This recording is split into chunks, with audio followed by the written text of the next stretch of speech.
I think what one can say is that in the light of difficulties with student admissions and student visa procedures in some countries, it is maybe a good time to state that Germany is very eager and happy to receive Indian students. German universities, German research institutions have made extremely good experiences with students, and we have seen that the number of Indian students is increasing every year, and universities of applied sciences have accepted also a growing number of Indian students. Now we talk about 50,000 plus Indian students in Germany.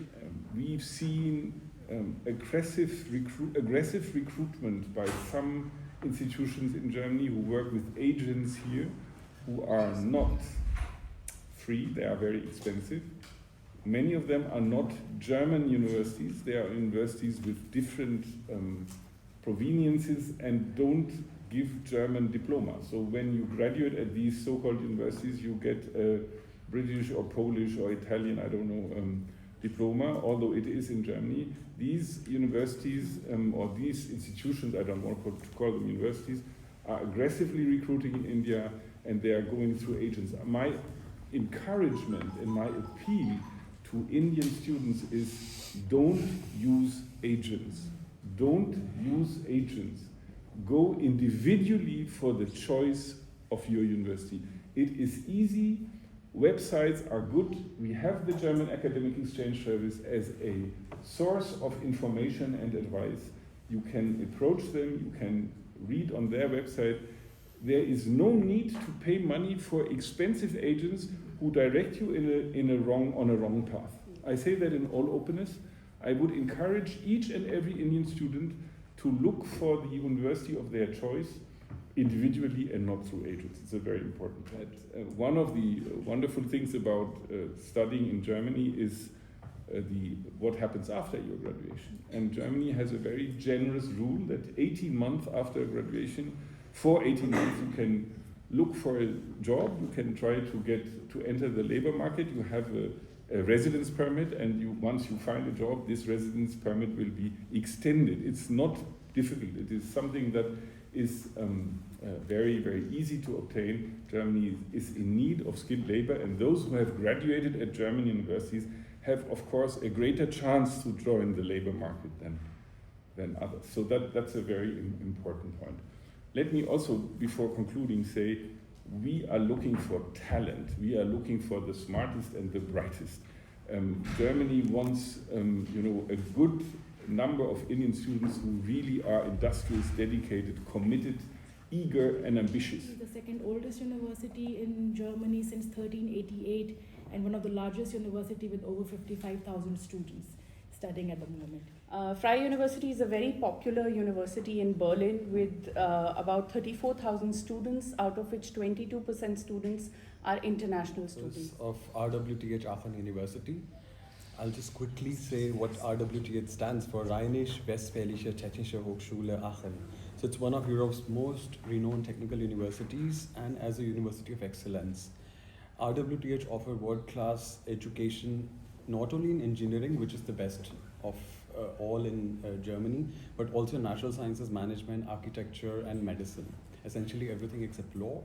But the courses that they have, they are interdisciplinary and it's applied, it's industry connected. Office.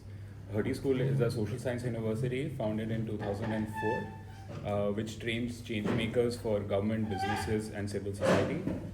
True to our motto, understand today, shape tomorrow, we offer 3 cutting-edge master degree programs in the heart of Berlin, covering public policy, international affairs, and data science for public policy, all taught in English. The University of Göttingen was established in 1737 with strong focus on research-based teaching. It distinguished itself with diversity of subject spectrum with excellent facility for scientific research. So what you need in order to get to Germany with an acceptance of some university when your application is accepted, you need an APS certificate. That is to avoid fraud. The APS certificate takes about 6 weeks to 8 weeks, And then once you get accepted by university, the visa procedure is starting. Now, this is a long-term visa. It's not a visa that is given for 2 weeks. It's for a couple of years maybe. So that procedure takes up to 3 months. So you have to plan well in ahead. It's not something that you can decide from one day to the other.